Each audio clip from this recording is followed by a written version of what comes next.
वंदे भारत, आप देख रहे हैं भारत तक, आपके साथ मैं हूं सांची त्यागी।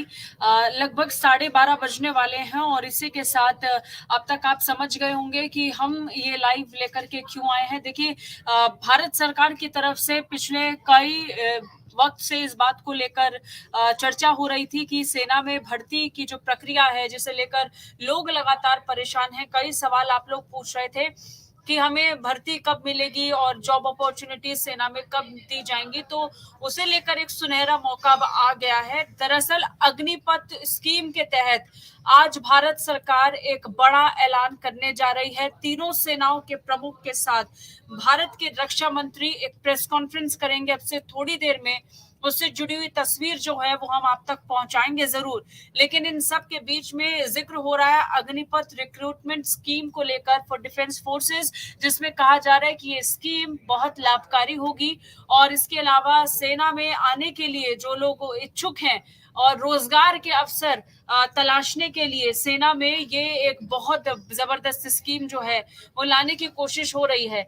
इस बीच आप कमेंट करके लगातार हमसे बात कर सकते हैं, सवाल पूछ सकते हैं और उससे जुड़ी हुई जो प्रेस ब्रीफिंग होगी वो अब से थोड़ी देर में हम आप तक पहुंचाने की कोशिश करेंगे ही, जिसमें आप देख पाएंगे कि किस तरीके से तैयारियां जो हैं वो जोरों पर चल रही हैं। और अब से थोड़ी देर में जब भारत के रक्षा मंत्री के साथ तीनों सेनाओं प्रमुख जो मंच पर मौजूद रहेंगे और उसके बाद वो जिस तरीके से अग्निपथ स्कीम के बारे में जानकारी देंगे, वो जानना बहुत ज्यादा दिलचस्प होगा। लेकिन इस बीच आप लोगों के कई सवाल हो सकते हैं, तो उन सवालों को आप पूछ सकते हैं। बाकी प्रेस ब्रीफिंग के जरिए से हमें काफी जानकारी हो भी जाएगी।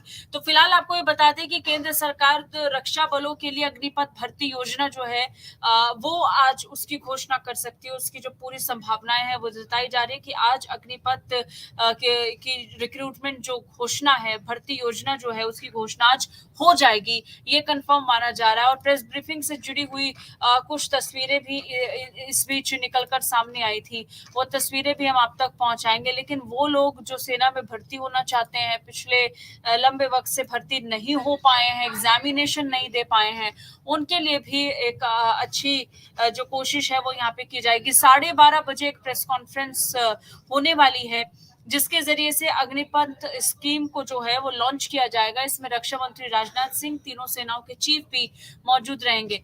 माना यह जा रहा है कि इसमें भर्ती प्रक्रिया से लेकर ट्रेनिंग तक सभी जानकारी दी जाएंगी और इस स्कीम के तहत यानी रिक्रूटमेंट प्रोसेस से लेकर ट्रेनिंग तक की जो व्यवस्था होगी वो इस स्कीम के जरिए से की जाएगी। आपको बता दें कि इस समय कई पद खाली हैं, एग्जामिनेशन होना बाकी है। जो एस्पिरेंट्स हैं जिन्हें सेना में भर्ती के लिए एग्जाम देना है, जो इंतजार कर रहे हैं कि कब एग्जामिनेशन होंगे, वो इस बात को अच्छे से जानते होंगे कि कितने वक्त से एग्जाम नहीं हो पाए हैं। कोविड की वजह से भी एक बड़ा कारण रहा कि कोविड की वजह से एग्जाम नहीं हो पाए थे और जो लोगों के लिए एज गैप भी जो था वो बन गया था। उम्र की वजह से कई लोग अब एग्जाम में शायद नहीं बैठ पाएंगे, ऐसे भी लोग हैं। और कुछ के लिए एक आखिरी मौका था, वो भी जा चुका है, तो उनके लिए भी राहत की खबर इस योजना के जरिए से आ सकती है। जानकार बता रहे हैं कि पहले राउंड में 40,000 पद भरे जाएंगे। सेना में 2 साल से भर्ती नहीं हुई है और इस बीच सरकारी आंकड़े जो निकलकर सामने आए हैं उसमें बताया जा रहा है केवल रेलवे में ही करीब 3 लाख पद खाली पड़े हैं। अगर पिछले 2 साल के वक्त का जिक्र करें, उसमें सिर्फ रेलवे का अगर जिक्र करते हैं तो 3 लाख पद जो हैं वो वेकेंट हैं, खाली हैं रेलवे में। जबकि हम ये देखते हैं कि किस तरीके से तैयारियां और सवाल जो थे वो कई वक्त से उठ रहे हैं कि कब भर्ती प्रक्रिया शुरू होगी। तो आप सभी के लिए जो अब बड़ा ऐलान है वो आज होने वाला है। तो कोशिश यही है कि जल्द से जल्द इसका ऐलान हो जाए और आपको ये जो फायदेमंद भरी हुई स्कीम है उसके बारे में जानकारी मिले। तो कई लोग इस बीच कमेंट भी कर रहे हैं, बात करने की कोशिश कर रहे हैं, वो भी लगातार हम देख ही रहे हैं। लेकिन इन सब के बीच में जो बच्चों को इंतजार है कि एग्जामिनेशन कब होगा, उससे जुड़ी हुई जो रिपोर्ट है हम लगातार आप तक पहुंचा रहे हैं। रोजगार की तलाश जो कर रहे हैं युवाओं के लिए ये एक अच्छी खबर मानी जा रही है। अगले 1.5 साल में कई सारी नौकरियां जो हैं, वो जो बम्पर वैकेंसीज हैं उनको भरने का काम शुरू हो जाएगा। सरकार की 10 लाख लोगों को भर्ती करने की जो योजना है इस अग्निपथ स्कीम के जरिए से, वो सबके सामने है। प्रधानमंत्री मोदी ने खुद इस बात की घोषणा की। प्रधानमंत्री मोदी ने कहा था कि उन्होंने सभी विभागों और मंत्रालयों में रिक्त पड़े पदों की समीक्षा करने के बाद अगले 1.5 साल में 10 लाख लोगों को भर्ती करने के निर्देश दिए हैं। उन्हें मिशन मोड में ये भर्तियां करने को कह दिया गया है प्रधानमंत्री की तरफ से। पिछले कई साल से सरकारी पदों पर भर्तियां नहीं हुई हैं और इस बीच आपको ये जानकारी जरूर दे दें, जो सूत्रों के हवाले से जानकारी मिल रही थी कि सरकारी विभागों में लाखों पद हैं जो इस समय खाली पड़े हुए हैं, जिन्हें भरने की तैयारी जो है वो चलेगी। इस बीच टूर ऑफ ड्यूटी को लेकर कई सवाल लोग पूछ रहे हैं। सेना में भर्ती के लिए नई व्यवस्था आ रही है। अब इस बीच सरकार नए टूर ऑफ ड्यूटी सिस्टम की घोषणा भी करेगी। इसे अग्निपथ नाम दिया गया है, यानी टूर ऑफ ड्यूटी कह लीजिए, अग्निपथ स्कीम कह लीजिए, भर्ती प्रक्रिया कह लीजिए। लेकिन नई सिरे से नई शुरुआत, नई व्यवस्था के साथ अब सरकार ये नए प्लान के साथ आगे बढ़ी है, जिसका लॉन्च अब से थोड़ी देर में हो जाएगा। नई व्यवस्था के तहत भर्ती होने वाले सैनिकों को अग्निवीर पुकारा जाएगा। इसे लेकर हम पहले भी कई जानकारियां आपसे साझा कर चुके हैं, कई रिपोर्ट जो है वो हम आपको दिखा चुके हैं। अग्निपथ सिस्टम के तहत सैनिकों की भर्ती 10 लाख पदों पर भर्ती होनी है, वो 4 साल के लिए होगी। यानी जितना समय आप पूछ भी रहे हैं कितने वक्त के लिए होगा, तो ये 4 साल बताया जा रहा है। कंफर्म्ड हम लॉन्च होने के बाद कर पाएंगे, लेकिन जो जानकारी सूत्रों से मिली है उसमें बताया गया कि 4 साल के लिए लोग सर्विस दे पाएंगे। अगर 4 साल पूरे हो जाते हैं तो उसके बाद 10 लाख रुपए जो टैक्स फ्री हो जाएगा वो आपको मिलने वाले हैं। टैक्स फ्री 10 लाख रुपए मिलेंगे। इसके अलावा कहा यह जा रहा है कि अग्निवीरों को उनकी सेवा के लिए सर्टिफिकेट्स और डिप्लोमा भी दिया जाएगा। तो नई स्कीम के तहत शुरुआती सैलरी बताई जा रही है 30,000 रुपए महीना होगी, जो चौथे साल खत्म होते होते 40,000 तक पहुंच जाएगी। सरकार सैलरी का 30% हिस्सा बचत के रूप में रख लेगी और उतना ही सेवा निधि में जमा भी करने वाली है। बाकी जो आपकी 70% सैलरी होगी वो खाते में क्रेडिट होगी। और इसके अलावा जो इस समय हम आपको तस्वीर दिखा रहे हैं, ये बहुत ज्यादा जरूरी है समझना कि किस तरीके से तैयारियां जो हैं वो होने वाली है। दर्शक लगातार जुड़े हुए हैं, कमेंट कर रहे हैं। कई लोग इस फैसले से नाखुश नजर आ रहे हैं। देखिए, बहुत साफ तौर पर जब ये निकलकर सामने आएगा तब आप इस बात को समझेंगे कि क्या स्थिति इस समय बनी हुई है।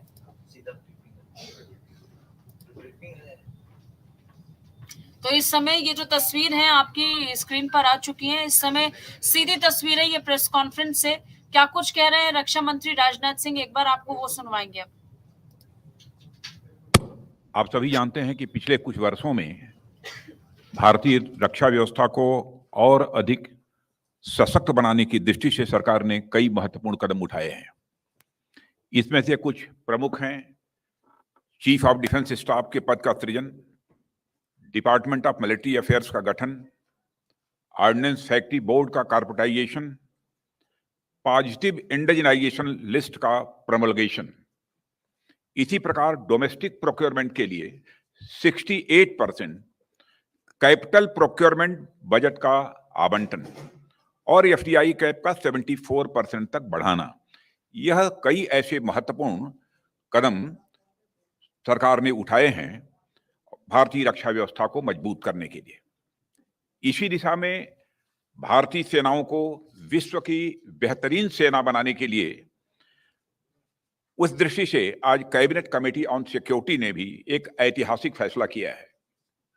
आज का अग्निपथ नामक एक ट्रांसफॉर्मेटिव योजना हम ला रहे हैं, जो हमारी आर्म्ड फोर्सेस में ट्रांसफॉर्मेटिव चेंजेज लाकर उन्हें फुली मॉडर्न और वेल इक्विप्ड बनाएगी। अग्निपथ योजना में भारतीय नौजवानों को बतौर अग्निवीर आर्म्ड फोर्सेस में सेवा का अवसर प्रदान किया जाएगा और यह योजना देश की सुरक्षा को मजबूत करने व हमारे युवाओं को मिलिट्री सर्विस का अवसर देने के लिए लाई गई है। आप सब मेरी इस बात से जरूर सहमत होंगे कि संपूर्ण राष्ट्र, खासतौर पर हमारे नौजवान, आर्म्ड फोर्सेस को सम्मान के नजरिए से देखते हैं। अपने जीवन काल में कभी न कभी प्रत्येक बच्चा सेना की वर्दी धारण करने की वह तमन्ना रखता है। अग्निपथ योजना के अंतर्गत यह प्रयास किया जा रहा है कि इंडियन आर्म्ड फोर्सेस का प्रोफाइल पूरी तरह से यूथफुल हो। यूथफुल प्रोफाइल से यह फायदा भी होगा कि उन्हें नई नई टेक्नोलॉजी के लिए आसानी से ट्रेन किया जा सकेगा और उनकी हेल्थ और फिटनेस का लेवल भी काफी बेहतर होगा। साथियों, इस अग्निपथ योजना से एम्प्लॉयमेंट अपॉर्चुनिटीज बढ़ेंगी और अग्निवीर सेवा के दौरान अर्जित स्किल्स एवं एक्सपीरियंस उन्हें विभिन्न क्षेत्रों में एम्प्लॉयमेंट भी प्राप्त कराएगा और इससे भारतीय अर्थव्यवस्था को भी हायर स्किल्ड वर्कफोर्स की उपलब्धता होगी, जो प्रोडक्टिविटी गेन और ओवरऑल जीडीपी ग्रोथ में सहायक होगी। अग्निवीरों के लिए एक अच्छी पे पैकेज, 4 साल की सेवा के बाद एग्जिट पर सेवा निधि पैकेज एवं एक liberal death and disability package की भी व्यवस्था की गई है। मित्रों, प्रिलिमिनरी रिमार्क हमारी तरफ से इस योजना के बारे में यही था। इसकी डिटेल्ड जानकारी अभी आपको प्रेजेंटेशन भी होगा ना, प्रेजेंटेशन के भी माध्यम से दी जाएगी और हमारे तीनों सर्विसेज के चीफ, जिनका कि मिस्टर भटनागर ने अभी आपसे परिचय कराया है, वो यहाँ पर उपस्थित हैं, अपनी बात बोलेंगे और उसके बाद जो भी आप प्रश्न करेंगे सामान्यतः हमारे तीनों सर्विसेज के चीफ उसकी रिप्लाई करेंगे। धन्यवाद। जय हिंद। मैं लेफ्टिनेंट जनरल अनिल पुरी हूं। मैंने डिपार्टमेंट ऑफ मिलिट्री अफेयर्स का काम संभाल रखा है। आज मैं आपको अग्निपथ स्कीम से अवगत करवाऊंगा।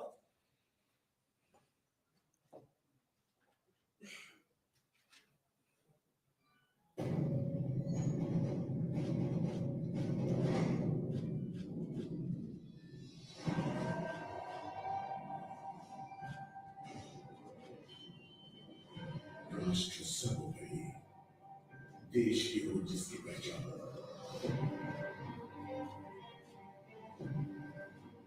हाथों से आंखें मिलाने का हो जुनून, ऐसे हैं भारत के वीर जवान।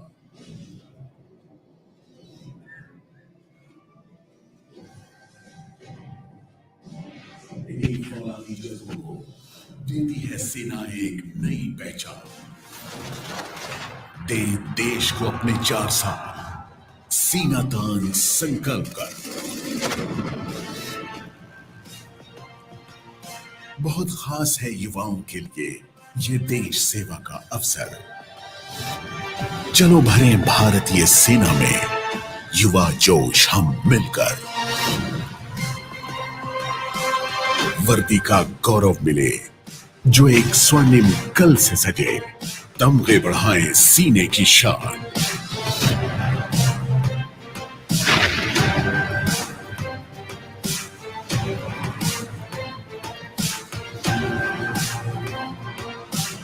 शूरवीर योद्धा हमारे भरे आत्मनिर्भरता की उड़ान।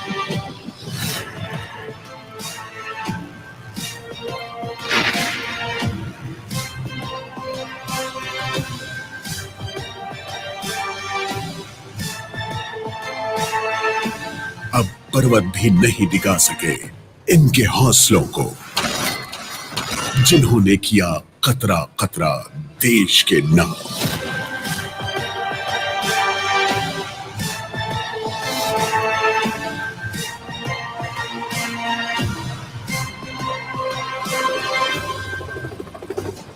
बने भारत के अग्निवीर, अग्निवीर बने।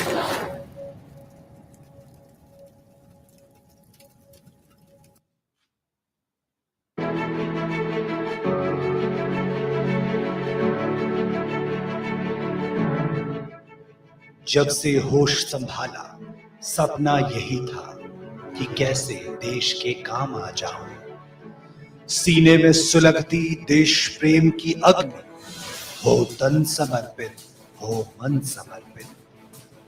एक मौका अपने, अपनों और देश के लिए।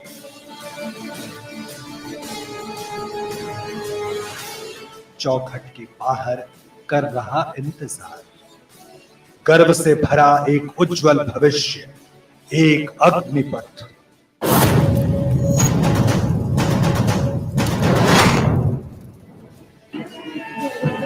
मौका देश के लिए कुछ कर दिखाने का, मौका सशस्त्र बलों के हिस्सा बनने का।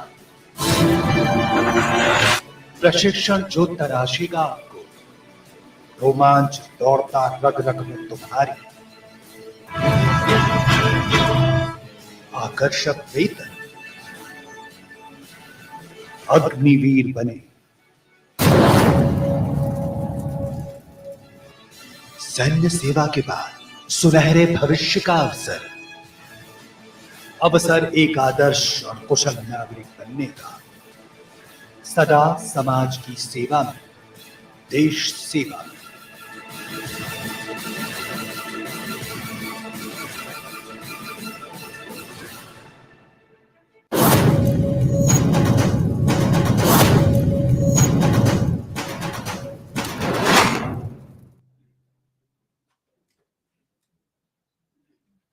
नीड और नेसेसिटी के आधार पर हमने भारतीय सेनाओं के लिए एक लक्ष्य रखा है,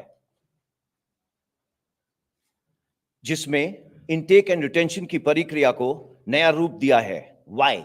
with a view to evolve एक युवा, गतिशील, भविष्यवादी, विविधता से भरी सैन्य शक्ति। क्या होगा?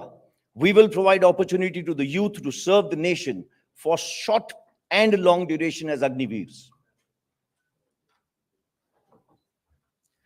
भारतवासियों में देश की सेवा करने का एक भावना है, जिसको चैनलाइज करने का मौका देना हम सबका कर्तव्य है। भारतीय सेना की प्राउड लेगेसी, बलिदान, कर्तव्य, plus today's young India, unstoppable combat power. We are giving youth a chance for both long and short duration military service. Armed forces में युवा प्रोफाइल की नेसेसिटी है, जैसा कि अभी हमारे रक्षा मंत्री ने बताया। हमारी आज की एवरेज एज तकरीबन 32 साल है, जो आगे आने वाले टाइम पे ये 26 चली जाएगी, 6 से 7 साल में। In order to transform the armed forces into youthful, tech-savvy, modern, there is a need to harness the youth potential and make him a future-ready soldier.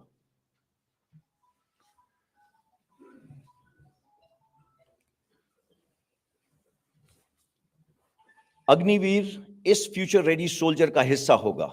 Agniveer Bharat का युवा रक्षक होगा।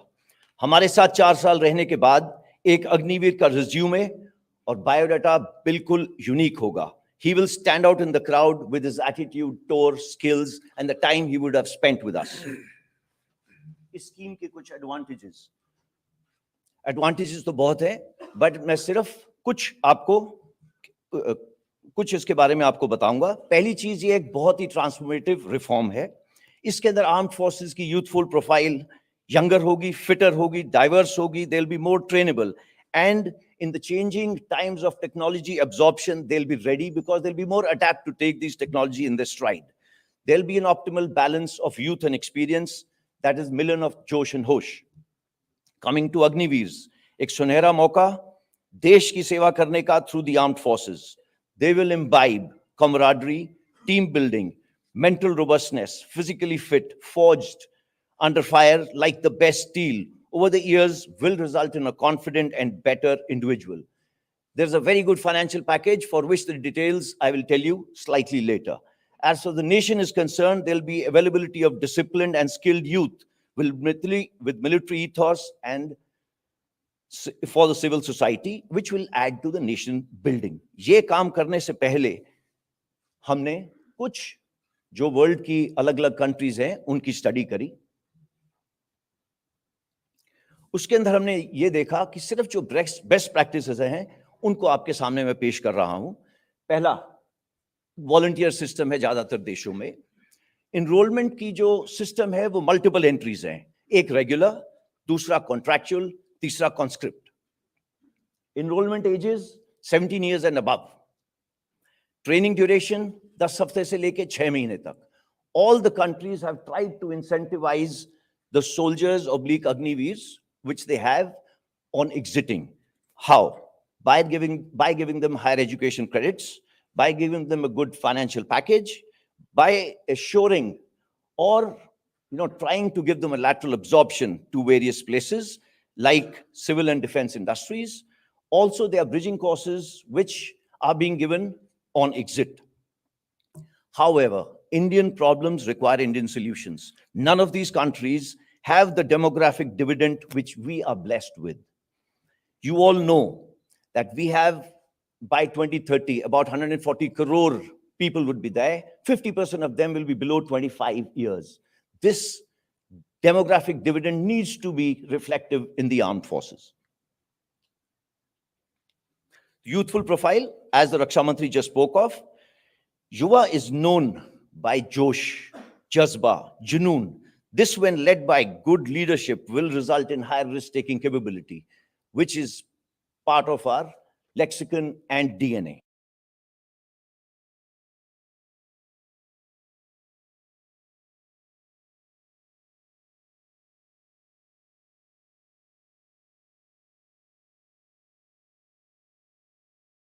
Shall endeavor to select the best. The present age, as I told you, 32 years, 6 to 7 years, we should be down to 24 to 26. Now let us see how the model looks like. Model is based on all India merit-based selection process. We are looking at the best to serve the armed forces between the ages of 17.5 to 21 years. Once selected, Agniveers will serve for 4 years with us. On completion of 4 years, Agniveers will get an opportunity to apply voluntarily for regular cadre. Based on merit, organizational requirement, up to 25% shall be selected from that batch. And for that, we are developing a robust assessment system which will be transparent, objective, automated, and centrally maintained. So every Agniveer will receive who is selected, who is not, but Agniveers can apply for being retained. Now let us see the terms and conditions which have been specially made for this Agneepath scheme. Recruitments will be part of the Agneepath scheme, open to men, and progressively, based on the service requirement, will be open to women.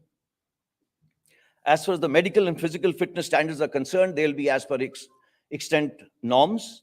Educational qualifications is 10th and 12th, which are the terms and conditions based on the service requirement. System is being put in place that every 10th class student who joins us we will try and give him a 12th class certificate by the time he leaves us. There is a very unique package created specially for the Agniveers by the Ministry of Defense and Ministry of Finance, which is called the Sevanidhi package. And just to explain you a little, every Agniveer who joins, like me, for the first year, he gets 30,000 to start with, out of which 30% he'll contribute towards his own package, which works out to about 9,000. The government is going to put another 9,000 towards this. It works out to about 18,000. Over this, there will be about the standard EPF/PPF provisions, which works out. All that in the first year works out to about 4.76 lakhs in his first year. As he goes along, growing with us, he will be finishing at about 40,000 in his fourth year. That works out to about 6.92 lakhs in his fourth year. Besides that, risk and hardship and other allowances as applicable to the people sitting on your left in uniform, the same is applicable to him. The main thing, everything is income tax exempt. After the end of 4 years, Agniveer can volunteer for regular service or an entrepreneur based on the foundation of this package. This is what he's getting when he's exiting. This is not his pay. This is what he will save and get. Out of this, his own money is 5.02 lakhs. Rest is the government oblique interest component. देश की रक्षा करते वक्त अगर किसी अग्निवीर ने सर्वोच्च बलिदान दिया, तो वो या वो डिसेबल हुआ, उसके लिए प्रावधान स्कीम में करा गया है। There's a non-contributory insurance being kept for every Agniveer, which will work out to about 1 crore. Plus, he will get his full pay for the unserved portion, just in case he gets disabled anytime during his 4-year tenure. We have made schemes for that also. Of course, along with this, there will be full pay for the unserved portion and Seva Nidhi package as on date with interest. ये scheme यहां खत्म नहीं होती. We will be endeavoring to raise the technical threshold by getting recruitment done through the ITIs. Impetus will be given to self-employment and entrepreneurship. Focus for in-service skilling, skill certificate, tailor-made bridging courses are being designed for them. The first rally of the Agniveers will start 90 days from today. This is indeed a transformational scheme aimed to empower the armed forces. It is an opportunity for all of us to embrace new concepts, collaborate to enhance our war-fighting capability using whole of the government approach, जिसमें सभी की भागीदारी हो. अब मैं request करूंगा air chief marshal V R. Chaudhari को कि वो अपने विचार आपके साथ शेयर करें. जय Hind. Good afternoon, ladies and gentlemen. The armed forces of this nation are the first responders to any external threat, standing firm on the ground, in the air, or on the sea. The primary source of strength are the personnel who man the machines of war, and the Agneepath scheme would give all eligible citizens an opportunity to join the armed forces as Agniveers. The Agniveers who will form a part of the Indian Air Force are going to be an inherent component of an organization that prides itself on its core values of mission, integrity, and excellence. These core values equip our men and women with the knowledge, ethos, and pride to render service to the nation and forms the bedrock on which professional attitudes and beliefs that characterize an air warrior are formed. Agniveers, by virtue of the tailored training that will be accorded to them, combined with a robust and resilient unit ethos and work culture, will imbibe these very values. The youth of the country today have an education and skills that allows them to adapt quickly to fast-changing technology-based environment. They are adept at understanding and using technology and are aligned to the future needs. The Indian Air Force is looking to tap into this source of dynamic young people, train and expose them to high technology environment of the Indian Air Force, and hone their skills for future employment. The new scheme therefore gives the Air Force an opportunity to draw from the vast pool of talent available in the country so that they can serve in the nation's armed forces with pride. A short tenure in the Air Force will facilitate military training and inculcate amongst them qualities of leadership, patriotism, determination, discipline, maturity, courage, camaraderie, orderliness, and a sense of time management. The scheme also allows the Air Force to assess both the attitude and the aptitude of the young people who join as Agniveers and prepare them for further specialized training in aviation and non-aviation skills required by the Air Force should they opt to join as regular air warriors. This will not only contribute effectively in upskilling of the youth of the country, but it also ensures right training at the right time is imparted. Lastly, the Indian Air Force shall be imparting a wide range of training and exposure to the Agniveers in aviation, weapons, and sophisticated ground systems. Agniveers who rejoin civil society will be job ready to be absorbed by a variety of employers. Armed with skills that they have learned in the Air Force, it is these Agniveers who will carry their training, discipline, and experience to our indigenous industry also. This therefore emerges as a win-win situation, with the Air Force benefiting from both the Agniveers who have many options after 4 years and those who will be joining the Air Force as permanent service members. I invite the aspiring youth of India to seize this unique opportunity to serve the nation and touch the sky with glory. Jai Hind. Admiral Hari Kumar. नमस्कार देवियों सज्जनों, आप सबने अग्निवीर और अग्निपथ के बारे में अभी तक सुना है। मैं इसके डिटेल्स में ना जाते हुए इस विषय पर अपने और नौसेना के विचार आपके सामने रखूंगा। सबसे पहले मैं ये बोलना चाहता हूं कि अग्निपथ स्कीम एक नए दौर की नई सोच है, एक आइडिया जो made in India and make for India है, एक आइडिया जो आर्म फोर्सेस के ह्यूमन रिसोर्सेज मैनेजमेंट को पॉजिटिवली इंपैक्ट करेगा, एक आइडिया जो युवाओं के एस्पिरेशंस और आर्म फोर्सेस की फ्यूचर रिक्वायरमेंट्स में बैलेंस लाएगा, एक आइडिया जो कारगिल कमेटी रिपोर्ट के अनुसार आर्म फोर्सेस के प्रोफाइल को और यूथफुल बनाएगा। और अगर हम फ्यूचर की सोचें तो एक ऐसा आइडिया जो देश की युवा पीढ़ी को सक्षम, समृद्ध और सशक्त बनाकर पूरे देश में बदलाव लाने की क्षमता रखता है। हम सब जानते हैं कि वर्तमान और भविष्य के चैलेंजेस कंटिन्यूसली इवॉल्व हो रहे हैं और इन चैलेंजेस को एडिक्वेटली एड्रेस करने के लिए ये जरूरी है कि हम लेसन्स लर्न्ड और बेस्ट प्रैक्टिसेस के साथ साथ हमारे आउटलुक और क्षमता में परिवर्तन लाएं। In navigating the turbulent tides of competition and conflict across the world, we cannot afford to merely continue along the beaten path. Doing more of the same is no more an option. इसीलिए आने वाले कल की लड़ाई के लिए विचारधारा में भी परिवर्तन जरूरी है। As far as the Navy is concerned, the Agniveers will provide a steady and continuous infusion of unbridled vitality, enthusiasm and new age abilities of youth.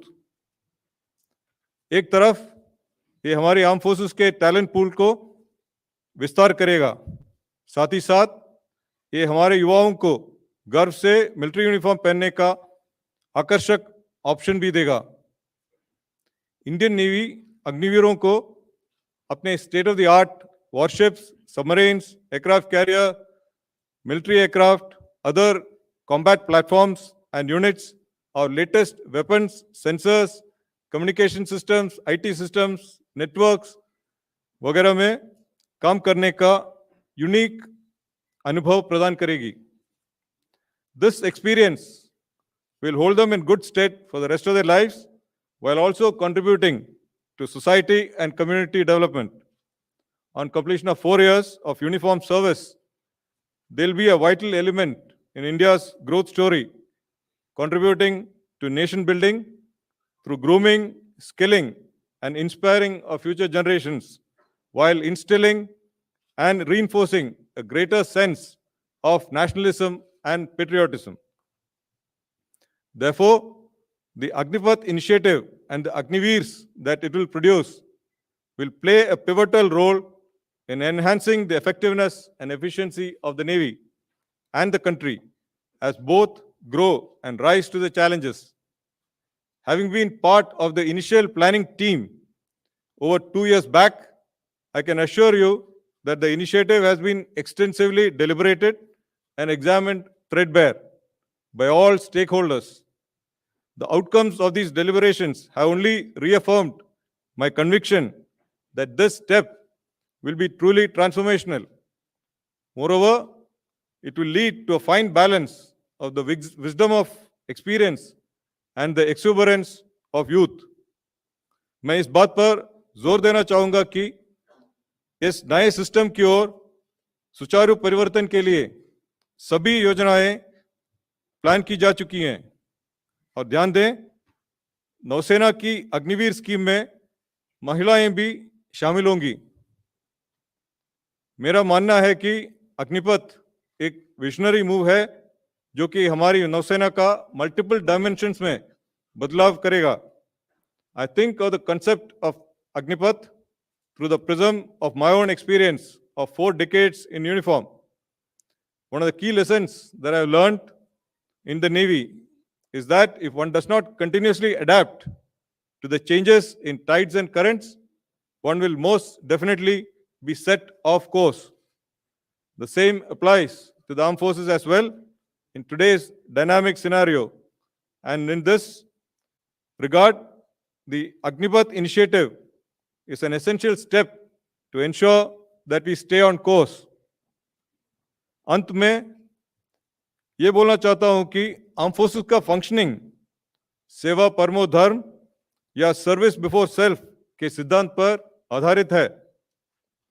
Agnipath Bharat की भविष्य की पीढ़ियों को इस मूल मंत्र के अंतर्गत सम्मान और संतोष से जीने का एक उत्तम अवसर प्रदान करेगा और हर काम देश के नाम की धारणा का पालन ही नहीं, उसका अनुभव भी करेगा। भारतीय नौसेना अग्निवीर को सीमलेसली अपनी टीम नेवी का हिस्सा बनाने के लिए पूरी तरह से तैयार है। धन्यवाद। जय Hind.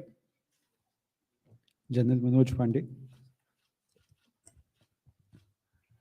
Good morning, ladies and gentlemen. The Agneepath scheme is a transformational reform for the Army and the nation and aims to bring a paradigm change in the human resource management of the Indian Army. The scheme, one of the most significant initiatives, aims to make the Army a future-ready fighting force capable of meeting multiple challenges across the full spectrum of conflict. इस योजना को सभी stake holders के साथ विस्तृत विचार विमर्श और चर्चा के बाद अंतिम रूप दिया गया है। This effort complements other ongoing initiatives to transform the Indian Army into a modern, technology-driven, Atmanirbhar and a battle-worthy force.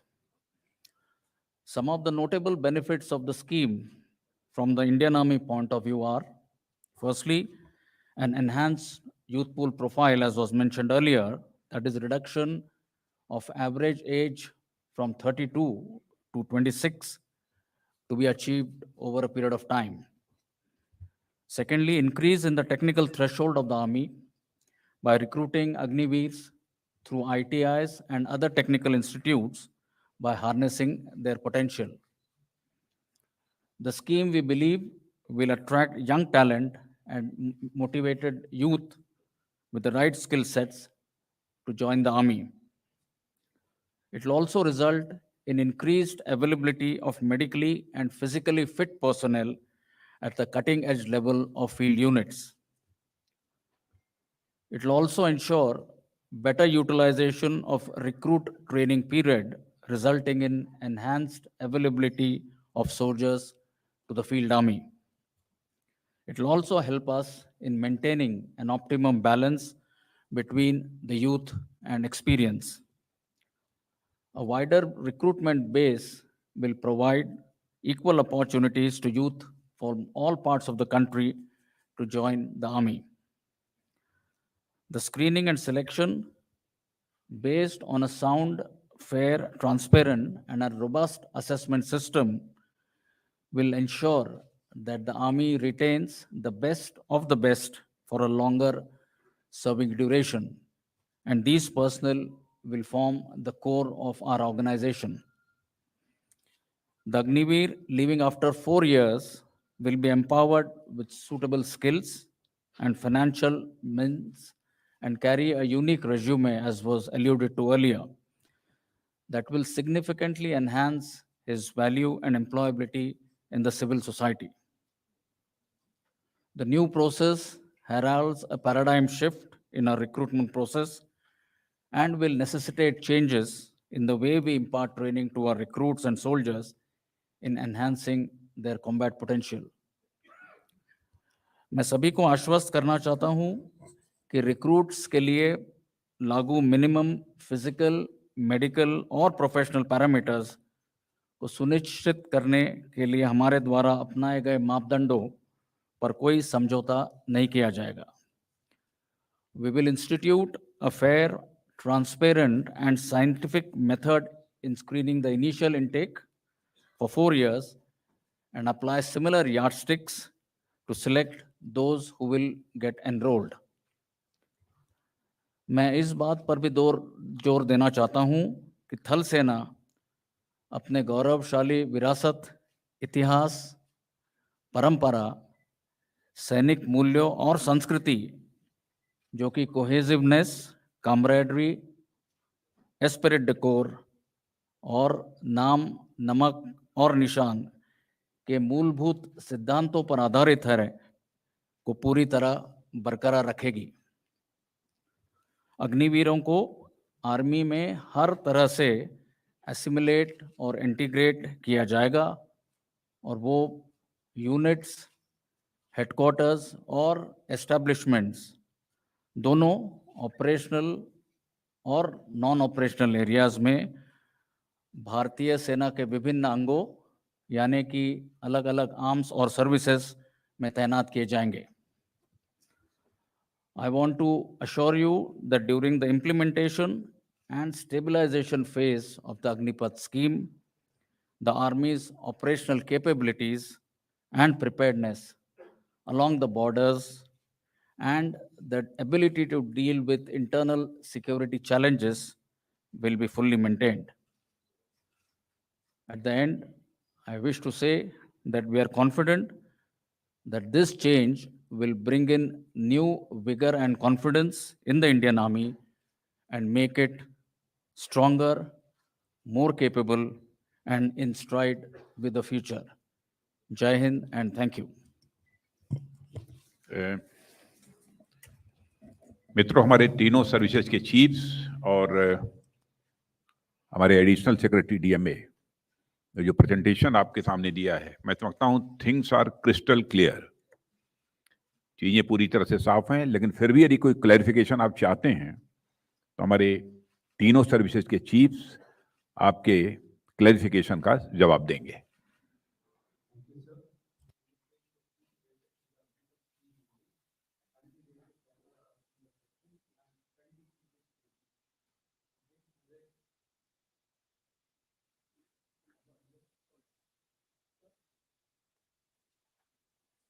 So I'm Rahul Singh from Hindustan Times. My question is to the Army Chief. So this scheme has been at the center of an intense debate in the recent months, with a lot of people pointing out the advantages and the disadvantages. Now, one thing which a lot of veterans have pointed out is that this Agneepath scheme, or the All India All Class recruitment model, will strike at the very foundation of the regimentation system, which is time tested and has worked very well for us. So do you see any kind of issues related to morale, cohesion, or discipline with the introduction of these schemes? Right. Let me start by mentioning that Indian Army is largely all India, all class. Even today, 75% of our units already have an all India, all class composition. A limited number of units are based on class composition. Also, I must mention that the regimental system and class composition, though interlinked, are two different concepts. We need to understand that the basic aim of recruiting Agniveers on an all India, all class basis is to widen the recruitment base and provide equal opportunity to youth of the country, across the country, to serve the nation. Regimentation, I feel, is dealing from this endeavor. We will continue to draw strength from the bonds of esprit de corps and team spirit, which are generated through living, training, and fighting together, irrespective of the class or caste of the comrades in arms. I believe our regimental system will evolve with a greater national pan-India character. Gradually, the class-based character of certain units and regiment that have a fixed composition today is expected to evolve into an all-India, all-class structure in the future. The Indian Army has a rich history, tradition, military values, and culture based on the principles of cohesive and camaraderie, and I believe this will not change. As I mentioned in my opening statement, the Agniveers will be fully assimilated and integrated into the organization, ready for deployment based on the operational requirements. Our organizational ethos and culture, we are convinced, will motivate the Agniveers to imbibe the military values and regimental spirit. Thank you. 124.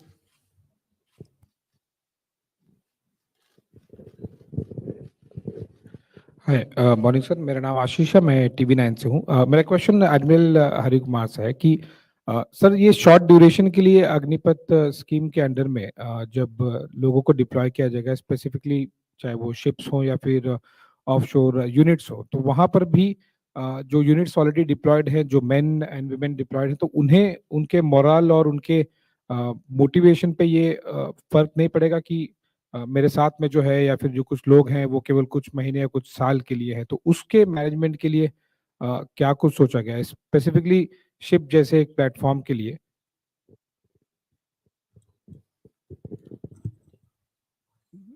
देखिए, हमारी opinion में ये it will only impact positively. As such navy में जो है ये personal जो ships में जाते हैं, यूनिट्स में जाते हैं, उनको हर 2 साल या 3 साल में उनको रोटेट करते हैं। मतलब वो 2 साल एक शिप में है, फिर या दूसरे शिप में जाते हैं या अशोर आ जाते हैं। तो this is a mandatory requirement, ताकि उनको ब्रेक मिल जाता है फ्रॉम दी शिप टेन्योर। तो ये रोटेशन हर व्यक्ति का होता है।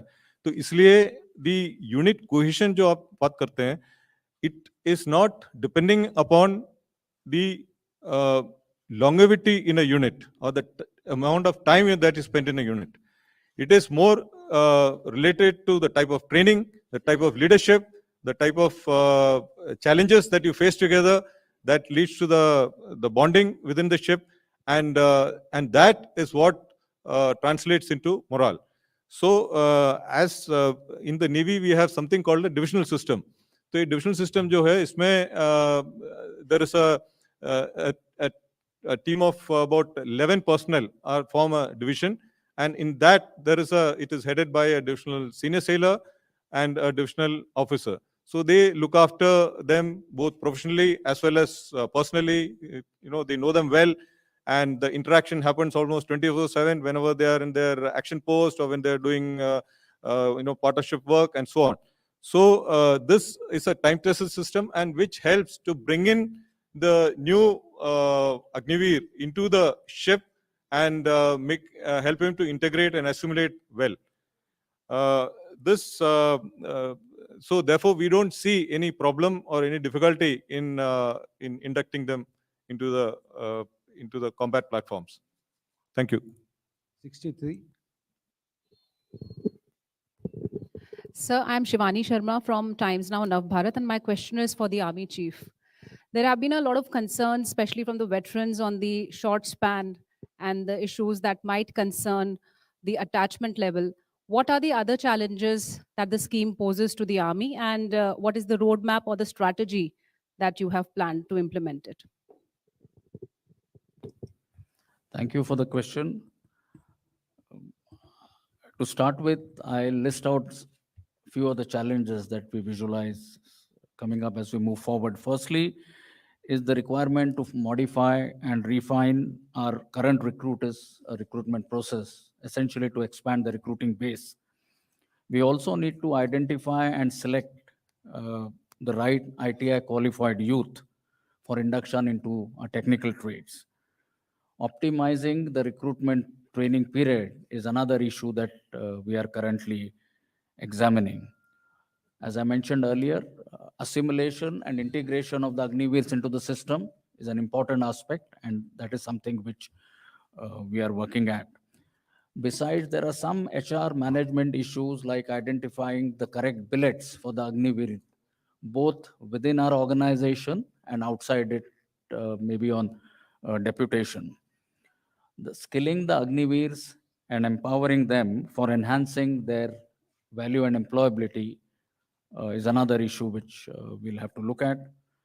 Making our soldiers across the Army deployed pan-India, making them aware of the scheme and its benefits is something which we'll have to work on very deliberately. Now, what measures currently we are taking to mitigate these challenges is, of course, first and foremost, I must state that the senior leadership, we are convinced of the benefits of the scheme and are fully geared up to embrace this change. We are in the process of refining the recruitment process to make it fair, objective, based on a centralized database and automation. We are also in touch with the concerned ministry and the ITIs, and they have been requested to align their course curriculum, course content with what the Army's requirement for induction into technical trades is. We also have plans to upgrade our training infrastructure, especially in the regimental centers. An effective and time-bound outreach program and awareness program is something which we have come up with. And lastly, we are looking at all the above mentioned aspects and consultations both within the Army as well as with outside agencies. And this is something which is currently underway. Thank you. 176. Sir, मैं कृष्णमोहन मिश्रा हूँ, जी news से। मेरा सवाल सेनाध्यक्ष के लिए है। भारत के दो पड़ोसी चीन और पाकिस्तान दोनों के साथ लंबा सीमा विवाद चल रहा है। घुसपैठ की कोशिशें होती हैं, झड़प होती हैं, युद्ध भी हो चुके हैं। यानी भारतीय सेना लगातार कार्रवाइयों में लगी हुई है। कार्रवाइयों में हमेशा अनुभवी सैनिक, सीजन सोल्जर, पुराना सिपाही की बात होती है। 4 साल बाद जब ये जो भी आएंगे रिक्रूट 4 साल बाद चले जाएंगे, तो ऐसी कार्रवाइयों में पुराने सैनिक की कमी अखरेगी नहीं क्या?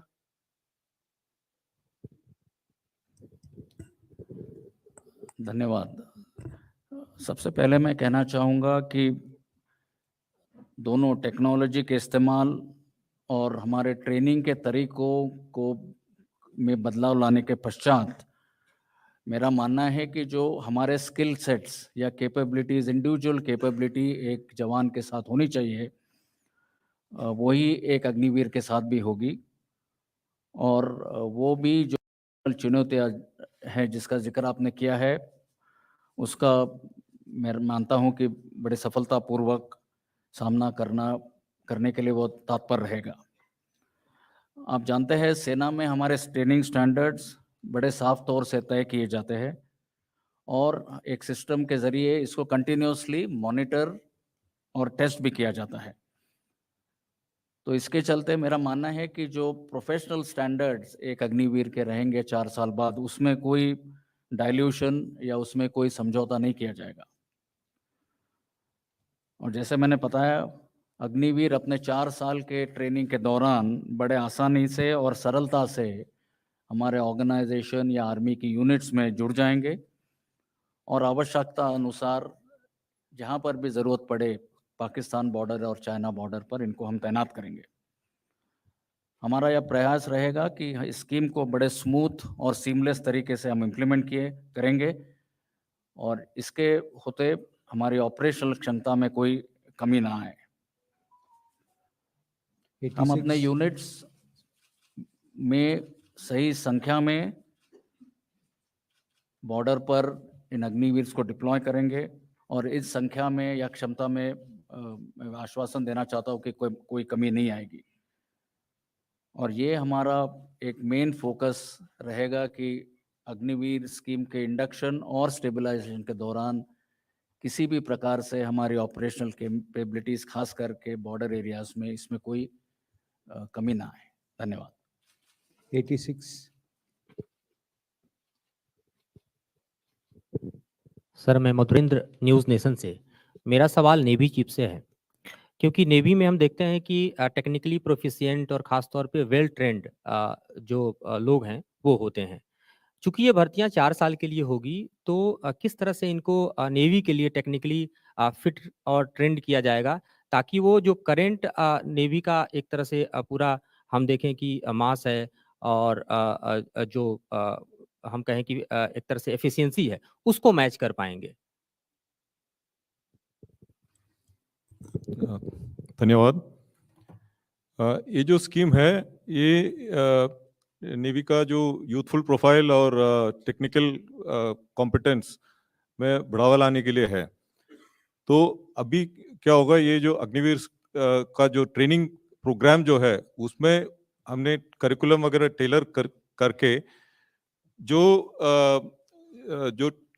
ट्रेनिंग अभी जो पहले से जो नौजवान भर्ती हो रहे हैं उनका सेम टाइप ऑफ ट्रेनिंग ही होगा इनके लिए, लेकिन ये ट्रेनिंग थोड़ा इम्प्रूव्ड होगा। हमने क्या किया, ये पहले 22 वीक्स का ट्रेनिंग होता था इनिशियल ट्रेनिंग में, उसको हमने अभी कम कर दिया कि 16 वीक्स ट्रेनिंग बेस में होगा और 2 वीक ट्रेनिंग शिप में होगा। तो इसमें हम new techniques, new processes, simulators, emulators ये सब लाके इनका ट्रेनिंग का मेथडोलॉजी इंप्रूव करके ट्रेनिंग आउटपुट सेम या बेहतर रहेगा, लेकिन ट्रेनिंग ड्यूरेशन कम किया गया। So what will happen is, ये जो इनिशियल जो हमारा मेंटेनेंस रिक्वायरमेंट है, जो फर्स्ट 4 इयर्स में पहले भी लोग करते थे, उसमें same level of competence will be there, लेकिन the problem will come for the deeper maintenance requirements. तो इसके लिए currently we have trained personnel called artificers, तो जिनका ट्रेनिंग होता है करीब 2-2.5 साल ट्रेनिंग एस्टैब्लिशमेंट में होता है, और उसके बाद वो जहाज में जाके काम करके फिर प्रोफिशिएंट हो जाएगा और इक्विपमेंट रिपेयर करना वगैरह शुरू कर देता है। तो इसमें again we are looking at a complete change. इसमें 2 तरीके से हम we are bringing in improvements.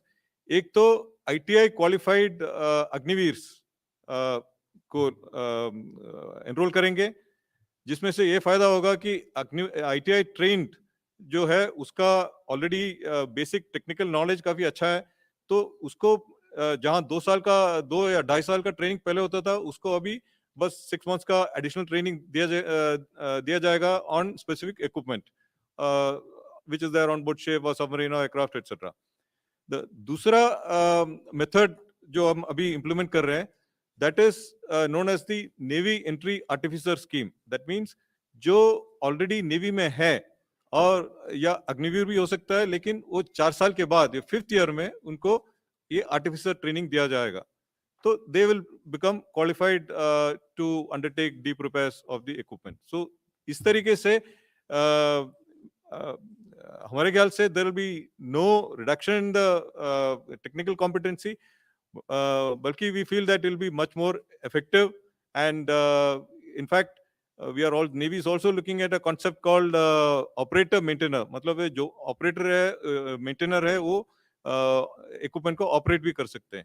तो this is a new manning plan that we are looking at in the navy. धन्यवाद। Number 60, but before that I want to say that many media friends are calling this scheme as tour of duty. That is incorrect. This is the Agneepath scheme. So I request everybody to refer it as Agneepath scheme and not tour of duty. It's being confused. Number sir, मेरा नाम संदीप है, news 18 India से। मेरा सवाल है वायुसेना प्रमुख से। सर, चूंकि सेना में जो यूथ आता है वो कहीं ना कहीं एक स्टेबल जॉब, एक पेंशनेबल जॉब की सोच से आता है, ये जो नई स्कीम है वो किस तरीके से फायदेमंद होगा उन लोगों के लिए, क्योंकि ना तो अब इसमें स्टेबिलिटी सिर्फ 4 साल की है और पेंशन इसमें है नहीं। देखिए, आज भी क्या होता है कि 12वीं कक्षा के बाद एक युवा को 3 ऑप्शन होते हैं। या तो हायर स्टडीज़ परस्यू करेगा, या तो कोई स्किल डेवलप करेगा, या एम्प्लॉयमेंट की अपॉर्चुनिटी ढूंढेगा। हमारे एंट्री लेवल क्वालिफिकेशन अभी 12th पास है। तो अग्निपथ स्कीम के तहत से एक्चुअली हम अगर गौर से देखा जाए तो युवा को हम तीनों अपॉर्चुनिटीज़ कंकरेंटली दे रहे हैं। He is straight way starting to earn a fairly good salary with a good bank balance at the savings at the end of his 4-year tenure. इसके साथ साथ उसका स्किलिंग भी हो रहा है, जो कि बाहर अगर 4 साल के बाद वो बाहर नौकरी ढूंढेगा तो ये स्किल उसके काम आएगी। साथ साथ स्किल के साथ साथ उसको जो कोर वैल्यूज़ हैं सर्विस के, पंक्चुअलिटी, ऑनेस्टी, इंटीग्रिटी, पेट्रियाटिज्म, ये भी उसके अंदर ये भावना भी डेवलप हो जाएंगे। इसके अलावा नेशनल एजुकेशन पॉलिसी के के तहत से जितना भी फॉर्मलाइज ट्रेनिंग दिया जाएगा उसको, उसके क्रेडिट पॉइंट्स मिलेंगे। उस क्रेडिट पॉइंट्स को लेके 4 साल के बाद वो हायर एजुकेशन परस्यू कर सकता है। तो concurrently actually he is achieving all the 3 AIIMS. और जो 4 साल के बाद जो ऑप्ट करके सेलेक्ट हो जाता है, उसको तो पेंशनेबल जॉब है। जो बाहर जाता है, he is a much more confident and skilled youth who can face the challenges of the world. Okay, 107.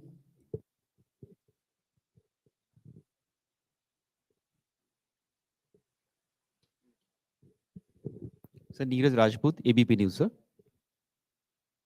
107। Sir मेरा सवाल नौसेना प्रमुख से है। एक तो उन्होंने कहा कि अग्निवीर में अब महिलाएं भी शामिल हो सकेंगी, ये सही है क्या? अभी तक तो सिर्फ अधिकारी रैंक पे थी। और दूसरा ये कि जो अगर नौसैनिक जो अग्निवीर आएगा, और अभी हम लोग देखते हैं कि नेवी की जो ट्रेनिंग है बहुत ज़्यादा स्पेशलाइज्ड है, चाहे हम लोग वॉरशिप की बात करें, सबमरीन्स की बात करें, और एविएशन भी है। तो क्या ये जो ट्रेनिंग होगी 6 महीने की, क्या वो उसके लिए काबिल होगा इस तरह की टेक्निकल जॉब के लिए करने के लिए? क्योंकि अभी हम लोग देखते हैं कि जो नौसैनिक है वो ट्रेनिंग के बाद भी जो सर्विस में रहता है उसकी ट्रेनिंग स्किल जो है बढ़ती रहती है। तो क्या कहीं ना कहीं ये एक डिसएडवांटेज हो सकता है नेवी के लिए? धन्यवाद। देखिए, ये नौसेना में अभी सिर्फ विमेन ऑफिसर्स हैं। तो जिस अग्निवीर स्कीम के साथ हम विमेन सेलर्स को भी एनरोल करेंगे, तो एक मेजर स्टेप है। और हमारा अभी इसका सब तैयारी हो चुकी है, और इसमें हम कोई दिक्कत नहीं, हमें कोई डिफिकल्टी नहीं होगा। क्योंकि ये जो विमेन ऑफिसर्स का अभी ऑन बोर्ड डिप्लॉयमेंट भी हुआ है करीब 1-1.5 साल से, और हमने ये सब स्टडी कर लिया। और कई देशों में है women are working on board ships, so we are a general neutral service, and we feel that we will only see whether he or she is capable of doing the job that is interested. So we are welcoming this women joining in the ranks. The aspect of training जो आपने बोला है, training is something that is continued beyond the initial training as well.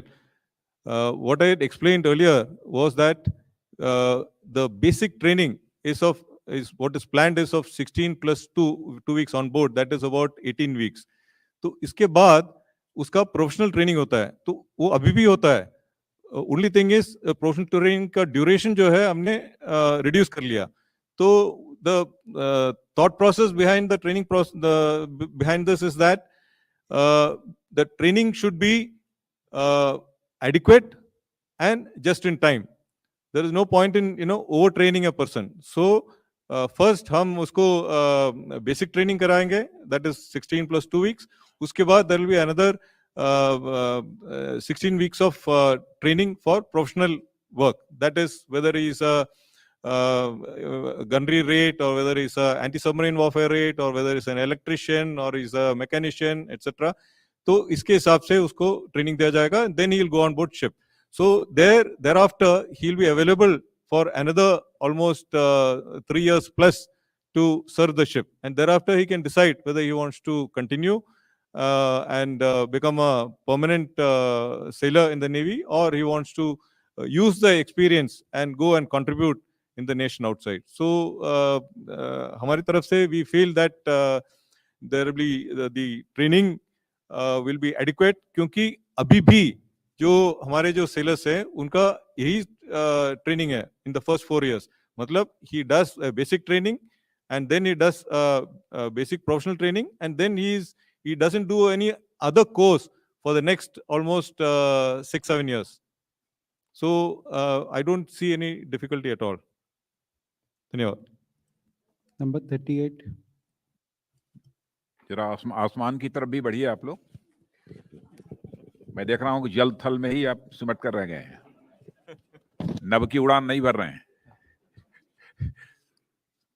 Sir Madan जड़ा हूँ हिंदुस्तान अखबार से। मित्रों, एक चीज मैं क्लेरिफाई कर देना चाहता हूं यहाँ पर कि आपको आगामी 1, 2, 3 दिन के अंदर ही ये देखने को मिलेगा बहुत सारे मंत्रालयों के द्वारा और कुछ राज्य सरकारों के द्वारा भी ये उन्होंने अपनी सहमति व्यक्त की है। इसलिए मैं यह बात कह रहा हूं कि अग्निवीर से जो एग्जिट लेंगे 4 साल के बाद, तो इन राज्यों में अथवा मंत्रालयों में, जो चाहे पब्लिक सेक्टर अंडरटेकिंग्स होंगी, इंडस्ट्रीज होंगी, बहुत सारे ऐसे कॉरपोरेशंस होंगे, तो जॉब अपॉर्चुनिटीज जो हैं उनमें इनको प्रायोरिटी देंगे वो। यह सबने इच्छा व्यक्त की है जो मेरी जानकारी में, और आगामी 1, 2, 3 दिन के अंदर उसके परिणाम भी आप सबके सामने आ जाएंगे।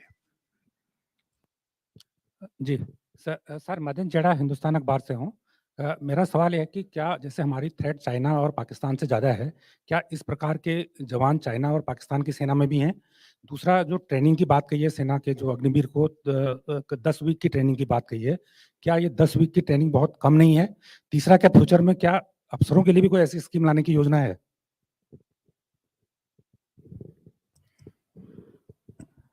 जैसे एडिशनल सेक्रेटरी डीएमए ने अपने शुरू के संभाषण में बताया था कि ये जो अग्निपथ स्कीम का मॉडल है, इसको बाकी सेना या बाकी कंट्रीज की डिफेंस फोर्सेस में जो मॉडल है उसको स्टडी करके पूरे अध्ययन और डिटेल एनालिसिस के बाद इसका रूप तैयार किया गया है। And that is how the best practices which are there in other armies and other defense forces have been incorporated in this scheme, which is tailor made to meet our conditions. तो ये आपके पहले प्रश्न का जवाब है। दूसरा, आपने कहा चीन और पाकिस्तान के संदर्भ में, मैंने वो तैयारी के बारे में आपको पहले ही बताया है। आपके प्रश्न का दूसरा भाग मैं मिस किया है, तो आप बता फिर से। हाँ, अभी मैं स्पेसिफिक्स में नहीं जाना चाहूँगा, पर चाइना का दूसरा तरीका का मॉडल है, वहाँ की भी कॉन्स्क्रिप्ट्स है और वो अलग अलग उनका ट्रेनिंग है। पाकिस्तान का मॉडल तकरीबन हमारा जो पहले मॉडल है उसके मुताबिक broadly it is on those lines. वैसे हम लोगों ने बहुत किसी की नकल करने की कोशिश नहीं की है, और मैं बतला देना चाहता हूं, जो नकल करके अपनी अकल बढ़ाने की कोशिश करते हैं उनकी शक्ल बिगड़ जाती है।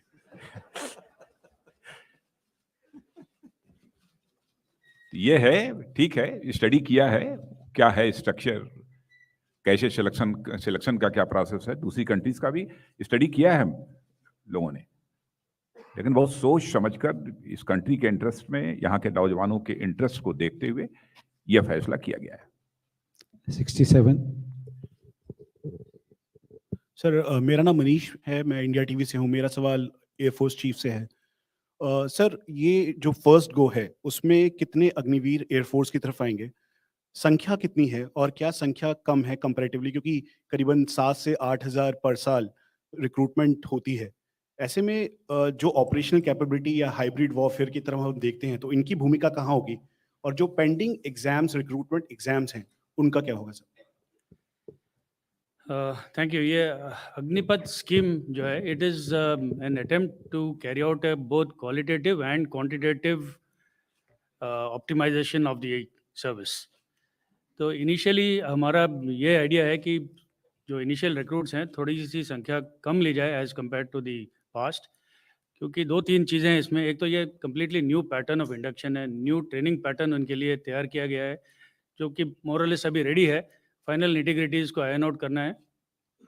दूसरी बात है कि जो नए जो अग्निवीर एयरफोर्स में आएंगे, उनको एनवायरनमेंट में जब हम पोस्टिंग कराएंगे, तब जो पुराने एयर वॉरियर्स हैं उनको भी थोड़ी सी आदत होनी चाहिए नए अग्निवीर को कैसे इस्तेमाल करें। तो इसीलिए हमने निर्णय लिया कि पहले कुछ बैचेस में संख्या कुछ कम ली जाएगी, उसके बाद फिर जैसे जैसे ये स्कीम बढ़ती चलेगी we will keep increasing the induction. आपका जो दूसरा सवाल था about the current status of the people who have given the exams, अभी से ये निर्णय लिया गया है कि all entry into the air force will be through the Agni Warriors, through the Agnipath scheme only. तो जो भी eligible हैं वो इस scheme के through the scheme they can apply and get selected. Thank you. Thank you. Sorry, महिलाओं का I have given acceptance in principle for inducting women. Sorry. Okay, we take this last question. Sir 2-3 सवाल है क्योंकि mic काफी देर बाद आया है। I think Kamaljeet Sandhu with India brief today. रखिए और छोटा सवाल रखिए। सर तीन सवाल डिफेंस एक ही बार में। एक्सपर्ट्स का मानना है कि काफी हद तक वन रैंक वन पेंशन काफी बॉक डाउन कर रहा है गवर्नमेंट को। क्या ये स्कीम उसके लिए है क्योंकि इसमें तो पेंशन नहीं है? और दूसरा सर सीडीएस की घोषणा काफी समय हो चुका है, वो नहीं हुई है, उस पर भी आप टिप्पणी कर दें। We will take questions only on the Agnipath scheme. ये okay. अच्छा, मुझसे पूछ रही हैं? मैंने तो बोलना बंद कर दिया है। सीडीएस की नियुक्ति बहुत जल्दी होगी, सारी चीजें अंडर प्रोसेस हैं। क्या बात है, वन रैंक वन पेंशन। मैं समझता हूं कि इतनी शानदार इस स्कीम को संदेह के नजरिए से मत देखिए। इस देश की राष्ट्रीय सुरक्षा व्यवस्था को सुनिश्चित करने के लिए ही यह कदम उठाया गया है। हमारी यूथफुलनेस हो हमारी फोर्स के अंदर, इस बात को ध्यान में रखकर यह फैसला लिया गया है।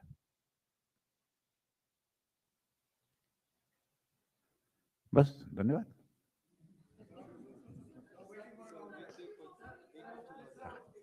Okay, 257.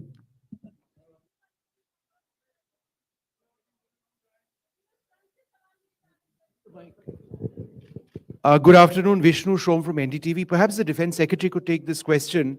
I'm just trying to understand, or anybody if you choose, what is the annual saving going to be with this scheme?